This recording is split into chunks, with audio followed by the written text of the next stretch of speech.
بسم اللہ الرحمن الرحیم۔ شروع کرتا ہوں اس پاک پروردگار کے نام سے جس کے قبضے میں ہم سب کی جان ہے۔ گلابی پوئٹری کے معزز دوستو، السلام علیکم ورحمۃ اللہ وبرکاتہ۔ ناظرین گرامی، آج آپ کے لیے حضرت خالد بن ولید رضی اللہ تعالی عنہ کی یہ 17ویں ویڈیو لے کر حاضر ہوں۔ امید ہے یہ ویڈیو آپ کو بہت پسند آئے گی، تو چلیے شروع کرتے ہیں۔ تم نے ایک بار کہہ لیا ہے، عمرو نے کہا، میں دوسری بار یہ بات نہیں سنوں گا۔ میں یہ بھی کہوں گا کہ میں تمہیں قتل نہیں کرنا چاہتا، میں تمہیں قتل کرنا چاہتا ہوں۔ عمرو، حضرت علی رضی اللہ تعالی عنہ نے کہا، اتر گھوڑے سے اور آ میرے مقابلے پہ اور بچا اپنے آپ کو اس تلوار سے جو مجھے اللہ کے رسول صلی اللہ علیہ وسلم نے عطا کی ہے۔ عمرو کے متعلق مورخ لکھتے ہیں کہ وہ وحشی تھا، جب غصے میں آتا تھا تو اس کا چہرہ غضبناک ہو کر درندوں جیسا ہو جاتا تھا۔ وہ گھوڑے سے کود کر اترا اور تلوار سونت کر حضرت علی رضی اللہ تعالی عنہ پر پہلا وار اتنی تیزی سے کیا کہ دیکھنے والے یہ سمجھے کہ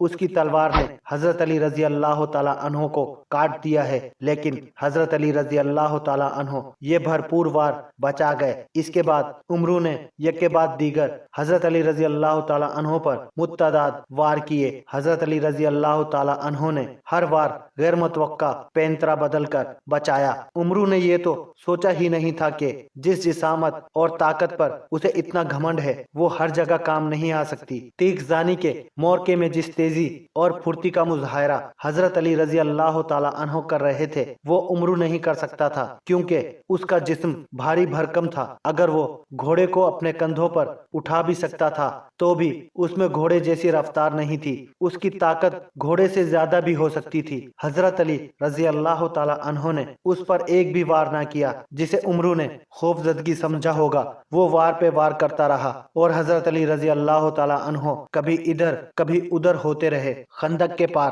اہل قریش کا لشکر جو کہہ کے لگا رہا تھا یہ دیکھ خاموش ہو گیا، کیونکہ ان کا دیو قامت عمرو وار کرتے کرتے رک گیا تھا اور خاموش کھڑا ہو گیا تھا۔ وہ بھانپ رہا تھا، وہ غالباً حیران تھا کہ یہ نوجوان جو قد بت میں اس کے جسم کا 20واں حصہ بھی نہیں تھا اس سے مرعوب کیوں نہیں ہوا۔ دراصل عمرو تھک گیا تھا۔ حضرت علی رضی اللہ تعالی عنہ نے جب اس کی یہ حالت دیکھی کہ وہ اپنی طاقت اتنے سارے وار کرتے کرتے صرف کر چکا ہے اور حیران و پریشان کھڑا ہے، تو حضرت علی رضی اللہ تعالی عنہ نے یہ حیران کن مظاہرہ کیا کہ تلوار پھینک کر بجلی کی سی تیزی سے عمرو پر جھپٹے اور اچھل کر اس کی گردن اپنے ہاتھوں میں دبوچ لی۔ اس کے ساتھ ہی حضرت علی رضی اللہ تعالی عنہ نے عمرو کی ٹانگوں میں اپنی ٹانگ ایسے پھنسائی کہ وہ پیٹ کے بل گرا۔ اس نے اپنی گردن چھڑانے کے لیے بہت زور لگایا، لیکن اس کی گردن حضرت علی رضی اللہ تعالی عنہ کی آہنی گرفت سے آزاد نہ ہو سکی۔ حضرت علی رضی اللہ تعالی عنہ نے اس کی گردن سے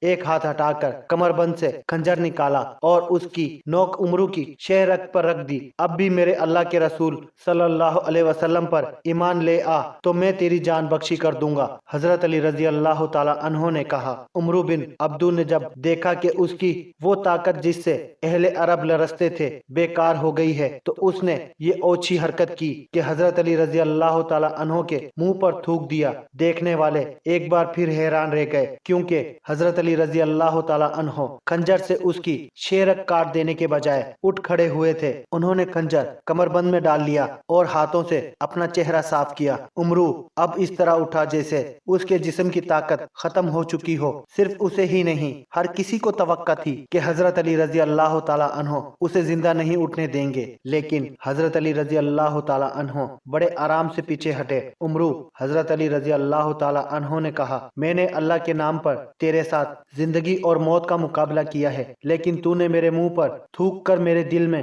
ذاتی دشمنی پیدا کر دی ہے۔ میں تجھے ذاتی دشمنی کی بنا پر قتل نہیں کروں گا، کہیں ایسا نہ ہو کہ میرے خدا کو میرا یہ انتقام اچھا نہ لگے۔ جا یہاں سے اپنی جان لے کر واپس چلا جا۔ عمرو بن عبدو شکست تسلیم کرنے والا آدمی نہیں تھا۔ مورخ لکھتے ہیں کہ میدان میں اس کی یہ پہلی ہار تھی جسے وہ برداشت نہ کر سکا۔ اس نے اپنی ہار کو جیت میں بدلنے کے لیے یہ اوچھی حرکت کی کہ تلوار نکال کر حضرت حضرت علی رضی اللہ تعالی عنہ پر جھپٹ پڑا۔ حضرت علی رضی اللہ تعالی عنہ اس حملے کے لیے تیار نہیں تھے، لیکن ان کی کامیابی کے لیے رسول خدا صلی اللہ علیہ وسلم نے خدا سے مدد مانگی تھی۔ این وقت پر جب عمرو کی تلوار اور حضرت علی رضی اللہ تعالی عنہ کی گردن میں 2-4 لمحوں کا فاصلہ رہ گیا تھا، حضرت علی رضی اللہ تعالی عنہ نے اپنی ڈھال آگے کر دی تھی۔ عمرو کا وار اس قدر زوردار تھا کہ اس کی تلوار نے حضرت علی رضی اللہ تعالی عنہ کی ڈھال کو کاٹ دیا تھا۔ ڈھال حضرت علی رضی اللہ تعالی عنہ کے کان کے قریب سر پر لگی،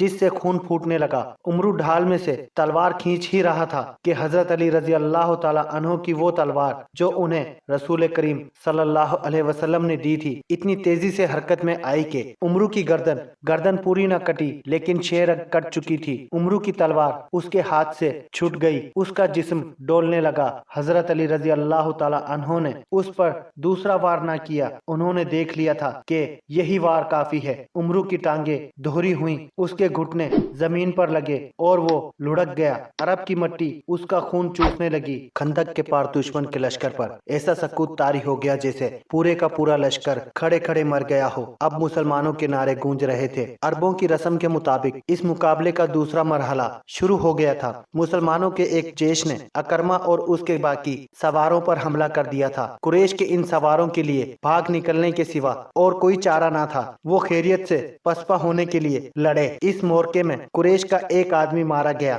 اکرمہ نے اپنا ایک گھوڑا خندق کی طرف موڑ کر بھاگ نکلنے کے لیے ایڑ لگائی۔ خندق پھلانگنے سے پہلے اکرمہ نے اپنی برچھی پھینک دی۔ ان میں سے ایک سوار جس کا نام خالد بن عبداللہ تھا خندق کو پھلانگ نہ سکا۔ اس کا گھوڑا خندق کے اگلے کنارے سے ٹکرایا اور خندق میں جا پڑا۔ وہ اٹھ کر کنارے پر چڑھنے کی کوشش کرنے لگا، لیکن مسلمانوں نے اس پر پتھروں کی بوچھاڑ کر دی اور وہ وہیں ختم ہو گیا۔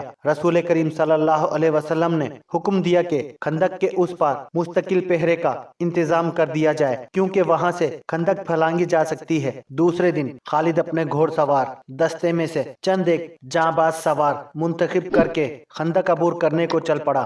خالد رک جاؤ، ابو سفیان نے اسے کہا، کیا تم نے کل اکرمہ کے سواروں کا انجام نہیں دیکھا؟ اب مسلمانوں نے وہاں پہرے کا اور زیادہ مضبوط انتظام کر دیا ہوگا۔ کیا یہ بہتر نہیں کہ لڑے بغیر واپس جانے کے بجائے تم میری لاش میرے گھوڑے پر رکھ کر مکہ لے جاؤ؟ خالد نے کہا، اگر ہم ایک دوسرے کے انجام سے ڈرنے لگے تو وہ دن بہت جلد طلوع ہوگا جب ہم مسلمانوں کے غلام ہوں گے۔ میں تمہیں نہیں روکوں گا میرے دوست، اکرمہ نے خالد سے کہا، لیکن میری ایک بات سن لو، اگر تم میری شکست کا انتقام لینے جا رہے ہو تو رک جاؤ۔ تمہیں قریش کی عظمت عزیز ہے تو ضرور جاؤ۔ آج مدینے کی طرف جاتے ہوئے خالد کو وہ لمحے یاد آ رہے تھے۔ اسے نہ اس وقت یہ خیال آیا تھا، نہ آج کے وہ یہ جانتے ہوئے بھی کہ خندق عبور کر کے بھی مارا جائے گا، نہ عبور کر سکا تو بھی مارا جائے گا، کیوں خندق کی طرف چل پڑا تھا۔ وہ 16 مارچ 267 کے دن کا تیسرا پہر تھا۔ خالد چند ایک منتخب سواروں کے ساتھ خندق کی طرف بڑھا۔ اس نے خندق پھلانگنے کے لیے کچھ فاصلے سے اپنے گھوڑے کو ایڑ لگائی، مگر اس مقام کے پہرے پر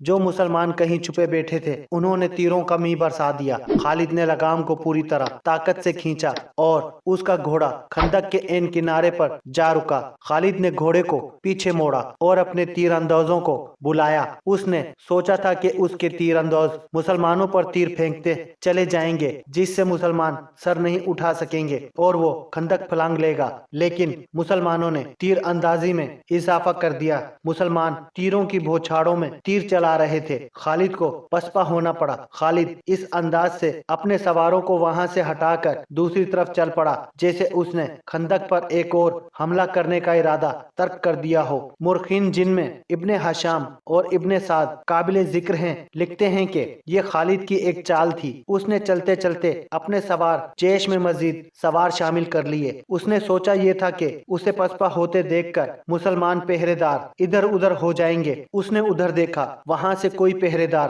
نظر نہ آیا۔ اس نے اپنے دستے کو خندق کے کم چوڑائی والے مقام کی طرف موڑ کر سرپٹ دوڑا دیا۔ خالد کی یہ چال صرف اس حد تک کامیاب رہی کہ اس کے 3-4 گھوڑ سوار خندق پھلانگ گئے۔ ان میں خالد سب سے آگے تھا۔ مسلمان پہرے داروں نے انہیں گھیرے میں لے لیا۔ قریش کے جو سوار ابھی خندق کے پاس تھے ان پر مسلمانوں نے اتنے تیر برسائے کہ انہیں پسپا ہونا پڑا۔ خالد اور اس کے سواروں کے لیے مسلمانوں کے گھیرے سے نکلنا بہت مشکل ہو گیا۔ یہ زندگی اور موت کا مورکا تھا جو خالد نے گھوڑا دوڑا کر